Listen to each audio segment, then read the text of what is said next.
Hello, there's the moment to put the coffee next to the computer without killing the computer. But yeah, fair enough.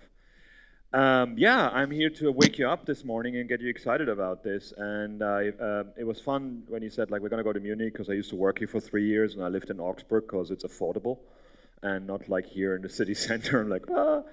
And I haven't been here for years, and it was quite fun to get picked up at the airport by the driver in this weather in like lederhosen and without any socks. And we're like, okay, we're back in Munich. This is what the guy is. He also, in the 45-minute ride, said like 4 words to us, and it was all like, where? And I'm like, yeah, oh, back home in Germany, excellent. So I thought I'd start the conference with a bit of digital heresy, because there's not much things you can do in the morning that wakes you up better than that. And I want to talk to you about sacrificing the golden calf of coding. And what do I mean by that? First of all, I think we've made code or developing or programming kind of almost a religion.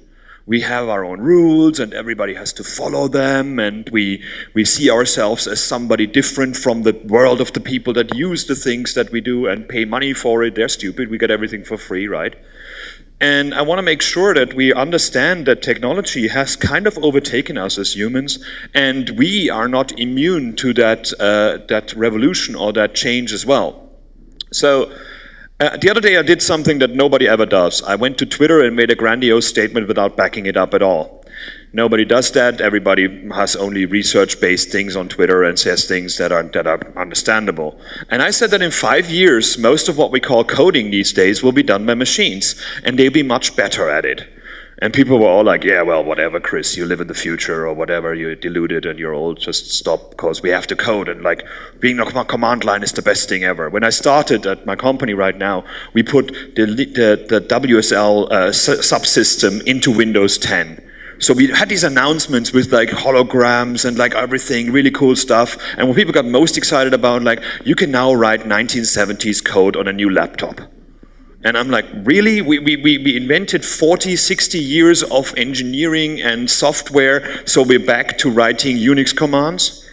There's kind of somewhere in between we lost it, and we got lost into the fun of coding things. So machine learning and AI is a thing that is happening right now all around us, and it's the hot new thing. If you have a company or you want to get funding, you just go to any cafe in the Silicon Valley and you mumble machine learning, and people give you investment money. Because nobody knows what it is, and nobody really understands it the way it should be understood. And there's leaps and bounds happening. Just today, actually, this morning I tweeted that Alibaba and Microsoft's AI programs beat humans at the first time on a Stanford University reading comprehension test. So this is a test to see how well people can read. And artificial intelligence programs are better. And this is not only reading the words, but also making deductions, what the words mean, understanding metaphors, understanding intricacies between words. So we are in a world where AI and machine learning is the thing that people strive for. That's the new hype that we're following right now. And it can go really far. I mean, I looked at a New Scientist where they said, like, letting robots kill without human supervision could save lives. I'm really wondering when you stopped finishing that headline and hit enter, and they're like, what? What did I just do? But we even think that ethical decisions are sometimes better done by computers because humans are failing at that. And there were quite a few Star Trek episodes in the original series about computers killing people without having to feel remorse or these kind of things. It's kind of weird that we're already thinking about these things. And everybody is worried about automation. I work a lot outside of our little world right now, and I talk to people in like insurance companies, I talk to people in banks, and they're all really worried that automation and computers will replace them. And they will. They have in a lot of cases already. I live in Berlin now, and we have next to us one of those Amazon delivery centers with all the cars just lined up. And when you think about all these small companies that used to deliver things, or you had to pick up things at theirs, they have been replaced by Amazon Prime already. So a lot of automation is happening around us, and people are worried about their jobs. What will people do? And I'm kind of like an optimist about this. I'm like, if we start optimizing the things that we do that keep us from innovating, that eat up our time and are boring to do, we have a chance as humans to do some more creative things and more important things. I always love when people are like, we gotta save the Earth. No, we don't. The Earth is fine as soon as the humans are dead. Like, we're the only ones who actually mess up our world the way we actually use it. We're the best parasite I've ever seen. Other parasites help the host, we don't. We just take. And the answer to it when you go to the press is always like, everybody must learn how to code. Like, oh my God, you're a custodian now, but if you want to have a job in 2 years' time, you have to go to a code camp and you have to become a coder and you have to become a developer. And I find this kind of like a blanket simple solution, much like saying, you got to learn English to get a job. Not necessarily in Germany, not necessarily in Romania. It's like one of those simple things that like everybody's like, these guys code, they have a job, I don't code, I need to learn how to code. And we're not actually exempt of that either. I loved that the other day when the GitHub bot got a job offer. And it's happening. I mean, there's like job offer bots going through GitHub and finding keywords and sending you job offers. And I mean, maybe in the future, just bots hire each other and fire each other and these kind of things. It's going to be interesting to see. But let's rewind for a bit about the whole coding thing. There's a few great talks about this, and when you do your research about in the 60s and 70s when coding was a thing, people were so much more happy about the future of coding. They were seeing computers doing the jobs for us rather than us having to know the nitty-gritty of the command line for everything that we do. Now for me, coding, the first time I saw the term coding, was a part of the demo scene. It was not in the commercial enterprise, it was not in the job environment. It was people that in their free time did random stuff with only outdated old computers. This is what I looked like back then, and this is what we did. We had a Commodore 64 in front of us, and we're sitting there, 4 people, like, why does it still flicker? Maybe change that number around, maybe do that. Do something sensible with these. And coding in the demo scene to me meant one thing. It was programming in a creative fashion, pushing the boundaries of limited environments. We had 64K of RAM, we had a 1 megahertz machine, and that's all we had. There was no chance to upgrade it. There was no way to wait for the next iteration of the hardware. It was just fixed in time and place. So we had to be very creative in our coding to make things work, to make things look pretty, to make things look impressive. But we didn't care if it was maintainable. We didn't care if it made sense. We just wanted to show off how cool we are as developers. Rings a bell? You know, Stack Overflow, Hacker News, feels the kind of thing like, oh, this thing is not ready for production, but you all should use it. Like, no. So to me, back then, coding meant performance, cleverness, and inventiveness was the most important thing, whereas maintainability and readability, readability was actually a thing you made sure that it wasn't, because then other people didn't know how you did it, and you were the cooler one. It's like some people have that as job security as well. Like, I've written this, nobody can maintain it, I'm here for the next 40 years. Until the next security hole comes around and you have to fix it. So when I started having to make money, because my parents threw me out and said, like, you're old enough to make money, why are you still here? I thought about, okay, let's do this computer thing and not do it as a hobby, but actually make some money with it. So to me, the time of coder was over, and I became a programmer, a developer, or an engineer, depending on what the company called me. One business card I have says HTML monkey, and that was okay as well, because the money was good, so I didn't care. But when I did the transition from coder to programmer, I thought I play nice, because I like to work with people who have their stuff together, who have their things together. So my focus became maintainability and readability of my code. Whereas like cleverness and performance was not that much of an issue, because when I started on the web, there was no performance. There was nothing a browser could do that would need performance. It was just like, oh, you render forms and you press buttons and you send them off. Excellent. That was always fast. We didn't have animations, we didn't have any like video, these kind of things. And the inventiveness was all out of the window, because most of the people wanted to have the same website that everybody else had done. The amount of websites that I built back then, because competitors had a website, was just hilarious. I worked on McDonald's, England, for 4 years. McDonald's doesn't need a website back then. They didn't sell anything over it. They made it hard for people to communicate with them, because everybody abused them when they communicated with them. They only had a website because Burger King had one. So they always send us the poster ads and then like turn this into a website. And you're like, well, where's the text? Where's the content? Well, that's it. Be creative. Okay, fair enough. And it wasn't easy for us, because the environments were terrible. I mean, we had Internet Explorer 4, 5, 6, we had Netscape, and these things were all not standardized. We didn't have anything to, we didn't have any documentation to go at. We actually had to do trial and error to make things work and to do random things like table layouts. We had to use indentation with block quote and these horrible things we did to HTML because there was no CSS, there was just nothing extra to do.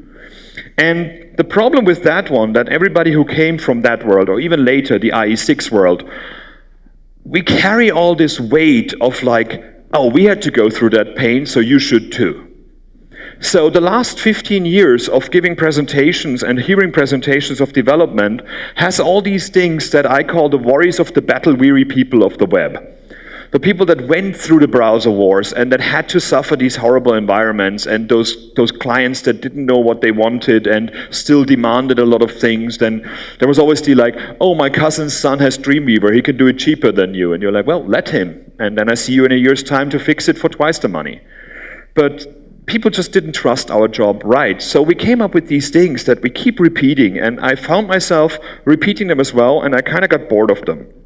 So one of them is like, browser X is the new IE6. You see that every few months where it's like, right now it's Chrome, before that it was Safari, and people build for one browser only. And we know for sure that the one thing that means is that these are also people who are terrible and probably kick puppies. Because there's no reason nowadays to do something for one browser, except business reasons, and except people don't even have a choice to do it quickly. So it's always quite fun how we get up in a jiffy about like, oh my God, everybody's doing like, this only works on Chrome, Google hates the internet. You know what? If 90% of your users use Chrome only, your business plan that week is to get this out of the door and then you fix it later. I'm not saying it's right, I'm just saying it happens. The other thing that people keep saying is like, what if library or framework goes away and that's all that people learned? There was always the jQuery thing. What if people only know jQuery? We have a whole generation of developers that only know jQuery and still they have a job. Still they build things. Of course it means that kittens will die and unloved code will clog up the internet. This is what libraries and frameworks do.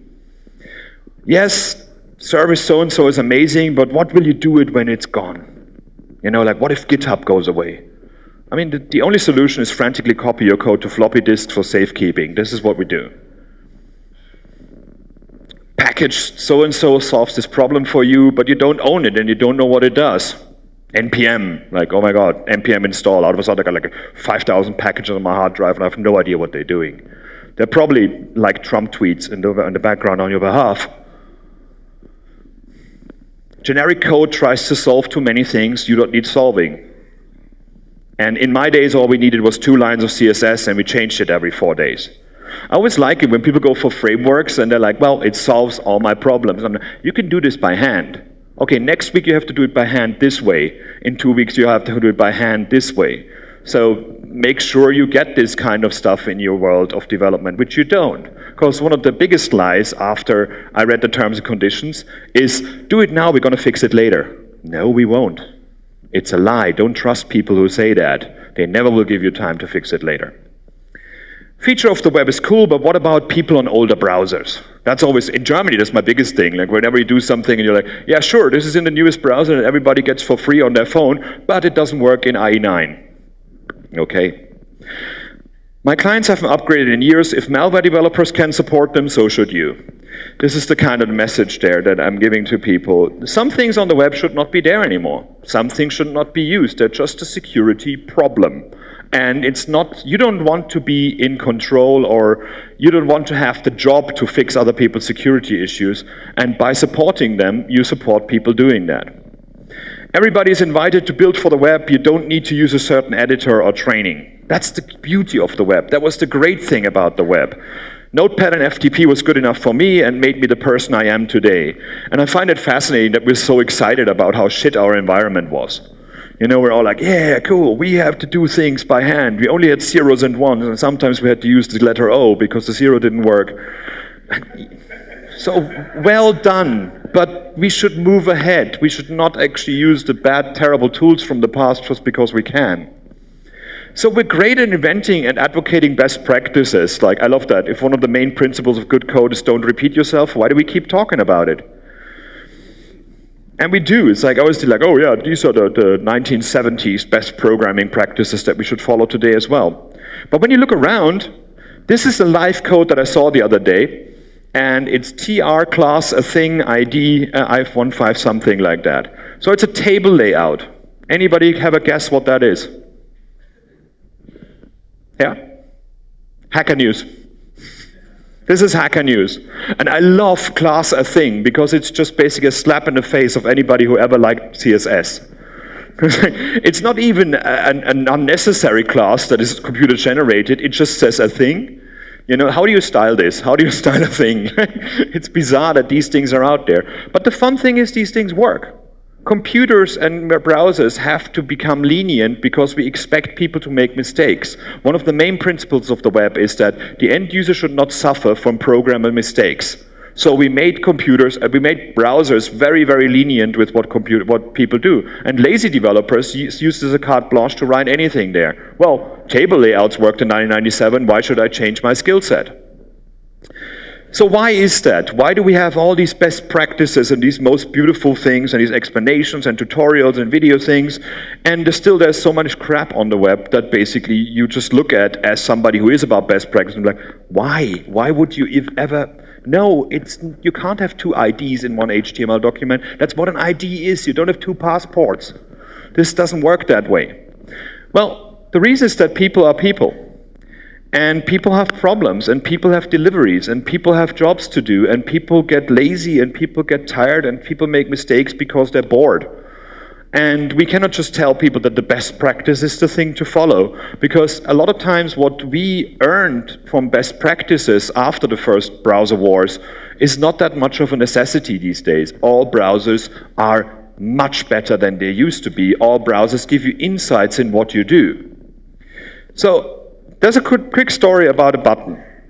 When I started my first company in Augsburg, on my first day I came in and they're like, okay, you're an HTML developer, and here's the client that we have, a company that does like handcrafted clothing kind of things, like wellies for children and 300 pound and these kind of things, really expensively. And that was, what was it, 1997?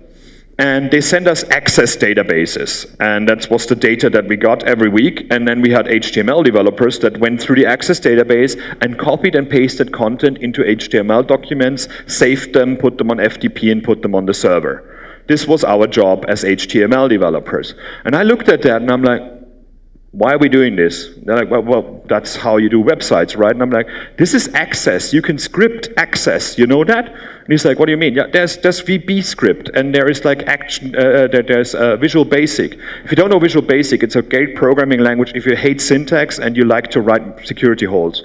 This was a great language for that. So I'm like, I can make you a button to generate these pages from that database easily. And they're like, well, I'm like, give me an hour. And I wrote an hour, I wrote the script, and basically had a button, and then we generated the website, and we had it finished. And we still built the client for 2 weeks for development work, because that's how the contract worked, and they didn't ask. But I found out really early that way that automating things as developers is our superpower. Because if we hand copy and paste things into these HTML documents, we will make mistakes. We will be bored and we will not be doing it properly. If you can write a template and you can generate the things that way, these mistakes will not happen. You can even write unit tests. You can write tests in between to make sure the computer, while they're doing it, doesn't do it wrong. This is how PHP came around. This is how Smarty came around. This is how all the templating languages came around, where it's like, oh, we should write HTML by hand and like gluten-free and vegan and these kind of things and make our artisanal HTML. No, we got to render things out. So professional development for me means that only a few of us ever hear the, wow, how did you do that? Like we had in the demo scene. But most of the time what you hear is, have you finished this? Because we're not part of the timekeeping. We're not part of saying like, how long does it take to do that? There's assumptions being made for us as developers to get this out of the door. And when we as keen, young, cool new developers get asked to do something, we always underestimate. We always say like, I can do that in 3 hours. And then like 12 hours later of Googling things, you're like, okay, I didn't do it in 3 hours. Always pat 400% when people ask you anything. Lie outrightly to their face, because you will have problems that come up. So I learned very early on that instead of code, what made me a career and what made me happy, because as a developer, was reuse. And I started reusing my own things. I wrote my own snippets, I wrote my own extensions to development environments, I tweaked my editor and my browser to my needs, I wrote extensions to the browser itself, I made myself happy by making my own environment rather than writing the code that I was paid for. And that way I can then press 3 buttons and generate the code that people ask me to do. Because we always think that people want the most amazing and cool things. In essence, they just want what's on this month's plan, and the next month, and the next month, and the next month. Of course, we have to change that. We cannot work that way. But we are guilty as programmers to never have cared about it. To never thought about, why is a product manager not giving me enough time? Why is that feature so hard when I could do it in 2 lines of code? Because 16 people worked on it against each other because they were badly done. I now moved into a role where I was a lead developer, an architect, and now I'm a product manager and a program manager. And I learn out of a sudden all these horrible things that I had my program manager go through because as a developer I didn't understand the things that they had to do. Like sit in random meetings and listen to 3-letter acronyms you don't understand and find that developer that needs to do that and support the developer in their works to do. So now I work for Microsoft, and I work at huge things, and I learned that a lot of the things that I thought were best practice, not that interested in. Not Microsoft itself, but our clients. And these are huge companies. These are companies with thousands of software products inside their own thing. My department is called Paks, and I just joined because of the logo, because I thought it was something with stars and stuff. But in essence, it means Partner Application Experience. So I'm helping people write applications on the web and on other environments to make their stuff work.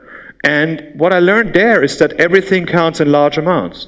It's not really about optimizing to the nth degree. It's about like, how fast can we roll this out? Yeah, we know it's crap, but if we don't roll it out, we don't get the budget for this month. We have to do something this month, then we get budget for next month to do something extra, to do something with it.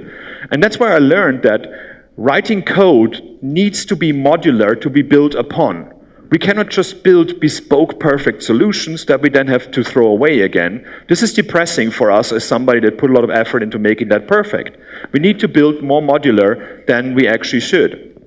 We always think about building the perfect, gorgeous, beautiful solutions. You know, we're building this Chippendale furniture where every screw is the right thing and like every coloring of the corners is what we need to do. And the same thing with us. Like, I remember when we proudly had like these valid X HTML badges on our website.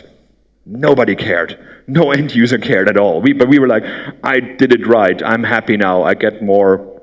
You get nothing. You basically get more predictability that your thing worked, and you made sure that you were proud of creating something clean, but the cleanliness is not what people expected. They just expected a website to do something with. Now, nowadays, computing is ubiquitous. We have these mobile phones in our pockets. We even have like random microphones in our rooms that record that listen to us and do things for us. It always cracks me up. Like 10 years ago, I would have come to you and said, like, can I put a microphone in your house that records everything? No. What if it tells you the weather? Oh, cool, yeah, sure, let's do that. You know, like, we have these machines all over us, controlling our lives, doing our things. I'm now moving to Germany, so I'm trying to get all my paperwork done. There's still a saving grace in Germany that we love paperwork and bureaucracy, but we do everywhere else, we're very much reliant on software. We're reliant on computers to work. And I think when it comes to that, then the whole IKEA model makes much more sense. This is the IKEA Billy. It's not amazing. You probably will not go to somebody's house and say like, I built that. Because we all did, you know, like, you know IKEA, it's like Lego, but for grown-ups and cheaper. But what I like about IKEA is when I look at how these things are planned, how these instructions are written for anybody in any language or any intelligence levels, and how the screws are at the right place and the holes are at the right place, the statics of the thing works out. So building something badly together in IKEA takes a job. Okay, I managed to do it. I managed to build something wrong, the wrong way around, but that's because I was not putting patience in. I was reading ahead and I was trying to think what it should be done. But how clever these IKEA things are to be built together is just a beautiful idea. How much they thought about making it work. How can we make it as simple as possible to pack it together and transport it and then build it up? And that's what we should be thinking as well. How does my code modularly work for other people who can use it? Not like, how do I build the most beautiful solution and I'm the one doing it? With increased complexity and demand, any software product would sooner or later use pre-built components. I used to do games on Commodore 64 and these kind of things and Amiga, and I'm like, this is cool, this is fun. And then I learned that game development is only SDKs from the console developers, and you basically put things together, and it's more a clicky thing than anything else. In the indie game scene, yes, you write your games from the start to end, but when it comes to commercial production, it's just using other people's components and code. And it makes it faster. It allows them to roll out many more things and make users happy because they always want to have the same thing. People are happy to get the same thing over and over again just with a new feature. This is depressing, but that's the reality of the world. Just look at Hollywood the last 20 years. It was the same movies over and over again. So great components are easy to use, they're easy to keep updated, they have limited pollution of the final product, and they have appropriate tooling. And this is where we get away from this like, oh, I use my text editor and write my HTML and CSS. Because some frameworks make sense to have an IDE to use. Some frameworks only should run on a cloud box rather than you setting up your local machine over and over again with different projects. When I was a lead developer, I was looking after 12 different projects. My computer was completely shot because I had an Apache running, I had a Tomcat running, I had an IIS for the other tool, I had this environment, that environment. I spent more time fixing my computer and making my local environment work than building things for the end user. And that's why I like that nowadays we have images, we have things like Docker, where we can make environments and deploy them in one click. And that's IKEA as well. They're easy to update, they're easy, the limited pollution of the final product, there's nothing left at the end of it. And that's of course a problem. If you blindly use frameworks and environments, you will have a huge website that uses everything but doesn't use it when it's actually being used. And again, this is where something like Webpack and other tooling comes in that can take out these things that we don't want to have, because you don't want to do that by hand. So all these things, these worries of the old people, they're problems, but they're not problems that we should be solving by hand. These are problems that we have tools for. And I'm so excited nowadays to see what tools we have. When I teach new people coming into our market, I'm like, I wished I had the stuff that you have now. Of course it's complex. When we always say like, okay, let's start with HTML and CSS and make a website. And now like, oh, you do grunt, npm, Node.js, you set up this. I don't even know what Brunch is. And you have Gulp and Bower, Human, Webpack. You know, all these things can be overwhelming. But you know what? They're not there to overwhelm you. The job of all these tools is one thing and one thing only. They need to ensure that large teams can work safely together. If we build things by hand, we assume that everybody else is as clever as we are. And it's up to us to explain to them how something was done. If we use a framework that is properly documented, properly installable, properly has like demos, has like help channels, then this job is done by the framework for us. I'm not saying we should rely on frameworks on everything, but this is a huge opportunity to be able to go away from a project and then basically say like, I don't have a problem, the next person coming on that has documentation, has a community that supports them rather than myself. And I'm 100% sure that I won't find anybody in this room who says like, every job I ever finished, I left the thing and I was happy with it because anybody can maintain the thing that I left behind. We never get the chance to document things on the way out. We stay far too long at companies without having fun because we think it's up to us to make this thing work. No, it's not. If you're unhappy working on something, don't work on it anymore. Find another way for people to do it, because all you're going to do is write terrible code and be unhappy doing it. So we create code that might not be optimized that way, but it's easier to convert and maintain. Code written by algorithms, code written by scripts, by build scripts, follows rules. That way we can actually write a conversion script to turn it from one to the other. Handwritten code, optimized quality code, is not optimizable with a tool, or not as easily. If you ever try to scrape HTML from the web and write your own scraper rather than using Beautiful Soup or something like that, it's daunting. It's so hard to find HTML code that's clean because people just randomly put things together because the deadline was there. And we see this kind of abstraction happening even in the languages itself. Take, for example, this task, which is a very common interview question a few years ago. Find the largest member of an array. So we have let array 20, 10, 5, 10. When I started as a JavaScript developer back in the days when browsers were really horrible, I would have probably written it like that. Like largest array is a function, I have a temporary value, which is going to be the highest value at the end. Then I loop through the array in reverse, because a for loop that iterates and reads the length of the array was really slow in Internet Explorer 6 and Internet Explorer 5. So I do this clever trick of using all minus minus and loop through it.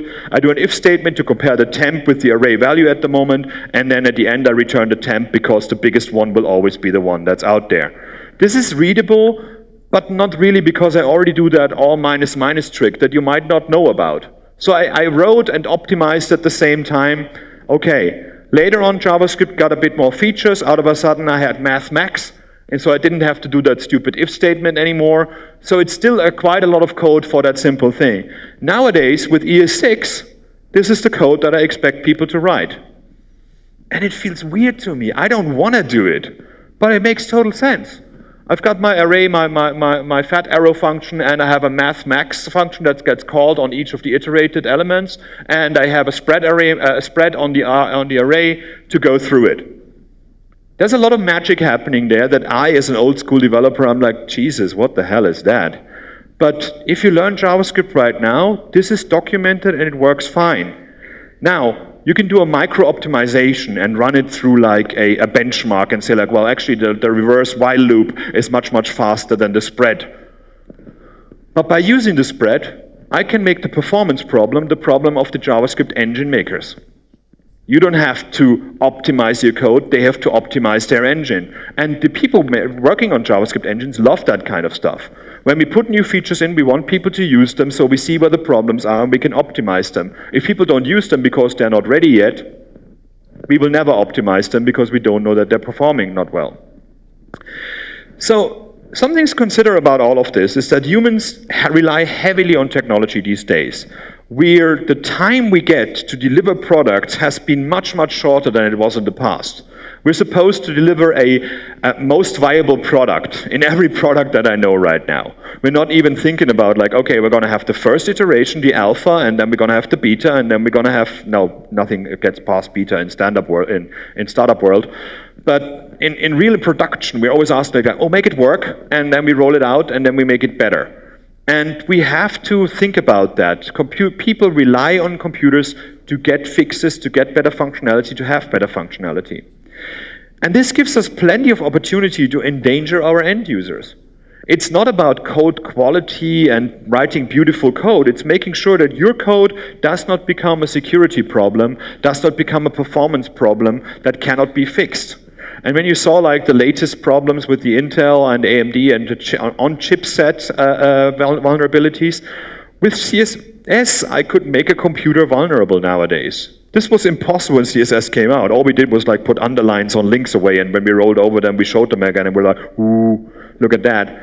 And nowadays we do animations, we do timing, we do all kind of things that directly talks to the graphics hardware in CSS, and we can make mistakes without knowing it. And there's nothing more easy for a developer, for a new developer, to say like, why do people do it that complex? I can do it in 2 lines of code. And you're like, yeah, you don't know the repercussions of it. So abstractions to me are not inherently a lazy way out or dangerous, like I always like to say, like, oh my god, use jQuery. You can use vanilla JavaScript. You don't need to use jQuery for that because you're lazy. But in essence, there are consensus to enable lots of people to build bigger and better products. It's easier nowadays to say, for example, okay, we're using Vue.js for that. We're using React for that. And of course, you make it more limited to a smaller group of developers that way, but you have a documentation. You know why something was written the way it was because the framework demanded you to. And in essence, to play well with others, we need to establish rules. And we can document our best practices until we're green in the face. If people don't get the documentation or the error handling while they're building things, they're not going to follow them. So we're not code warriors fighting the man or the good fight. That's what, when I came out of the demo scene, it's what we always were. Like, we write code and we make like, this computer company says their computers can never do that. Look what I made it do. We're not code warriors about this. Nobody cares about this fight any longer. We have to deliver things for people to use. And that's why I think we're becoming engineers, building solutions in teams for people to use. So focusing much more on the teamwork and how does my code affect the people around me? What demands does my code have to the people maintaining it is much more interesting to me. There's a great quote that states that it may not be warriors who get the glory, but it's the engineers who build societies. And building societies is something that we should be considering. Of course, it isn't Steve Jobs, but it's actually B'Elanna Torres from Star Trek, but it's always, people listen to it much more when it was Steve Jobs.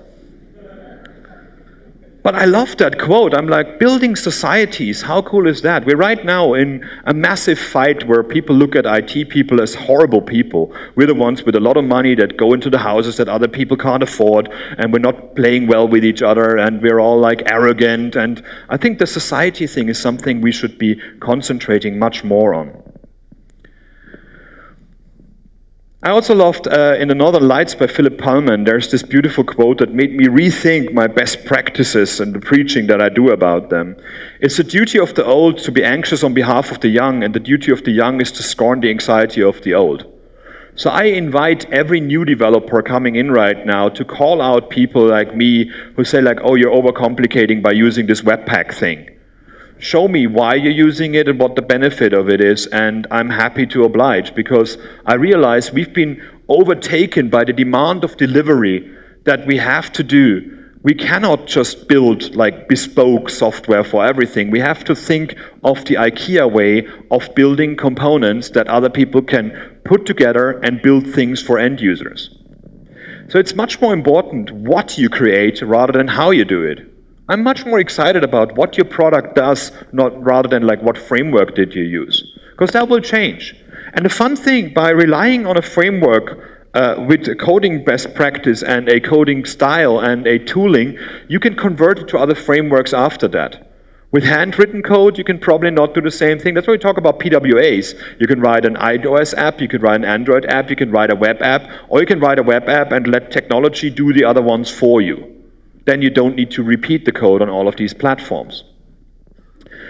Coding is much more fun when you aren't carrying years of, well, that won't work this way with you. And in many cases, it very much works as technology moved on. Whenever I look at a product, I'm like, no, I can't do that because that would happen. I can't do that, that would happen. And it stifles me. It makes me not creative and interested anymore. I love when new developers just try things out and say like, here, that one-liner with the array, I would have probably a year ago, I would have said like, yeah, but you gotta make sure that the browser supports this fat arrow and these kind of things. Cool. He or she doesn't have to think about that problem anymore. They can build the next cool thing. They can think about the next big problem.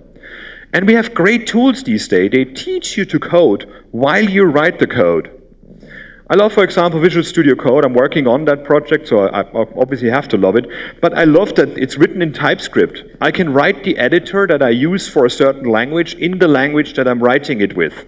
I can mess around with that thing in any way that I want, and it's open source, and Microsoft doesn't even have a right to say no. I can put dancing dinosaurs in the background of mine, and it would be mine. It's fine. It's an open source project. Of course, I can resubmit it, and then they can say, no, we don't need dancing dinosaurs. But you can make this your editor. You can make this your environment. Same with Atom, same with many other editors out there. But what I like most about it is that it comes with linting built in.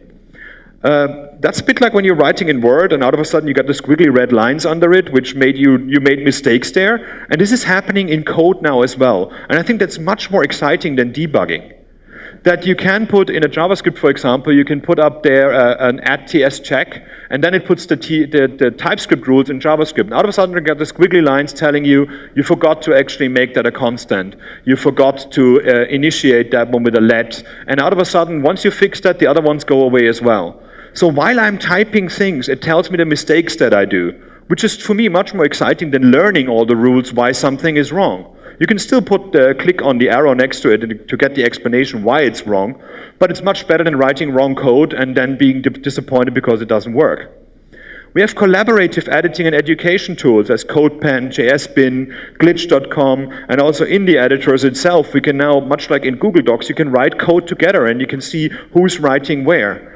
I teach people coding that way nowadays. I ask them to like, okay, put it on JSBin, and I come in with you and I code with you and I show you where the problems are, rather than like being on Skype and having to explain, go to line 15, see that character there and there. It's much easier to do it collaboratively and together. And if you need inspiration, CodePen is absolutely incredible. It's beautiful what people do there.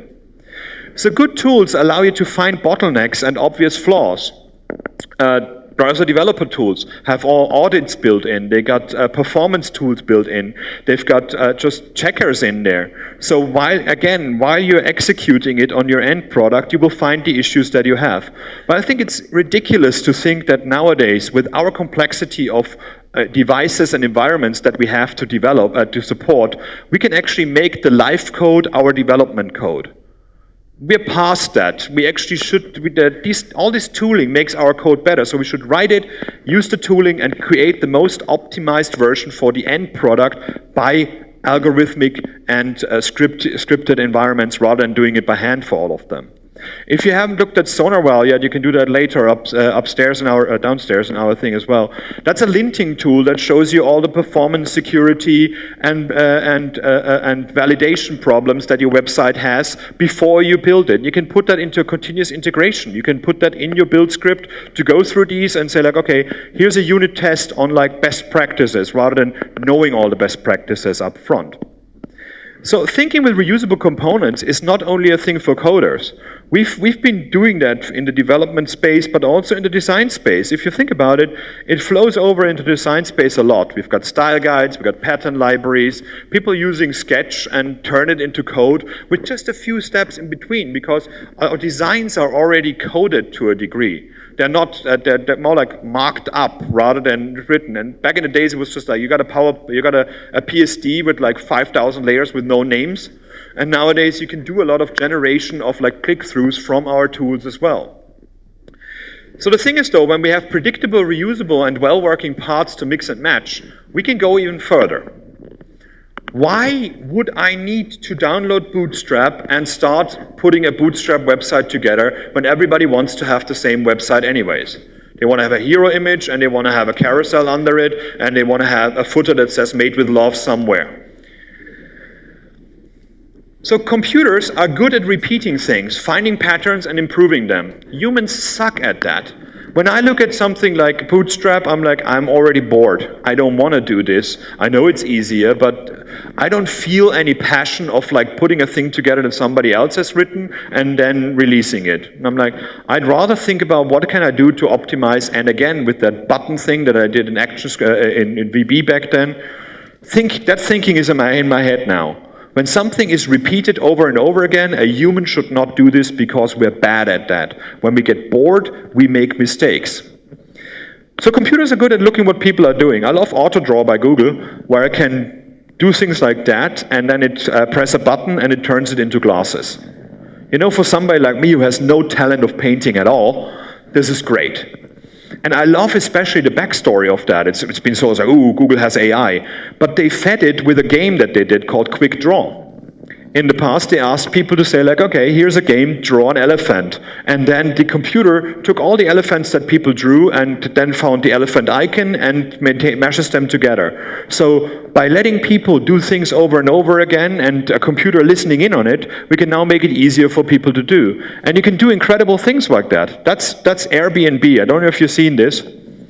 What they're doing is you paint something on a piece of paper, like a prototype of the page, and it analyzes it, and it creates the page and creates the code from it. They can do that because they have a very strict design system. They also do that because they want to build new websites rather quickly.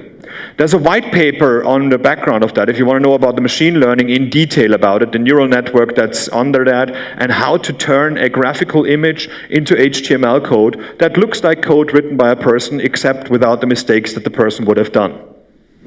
That is amazing, and I love that we're in that space already.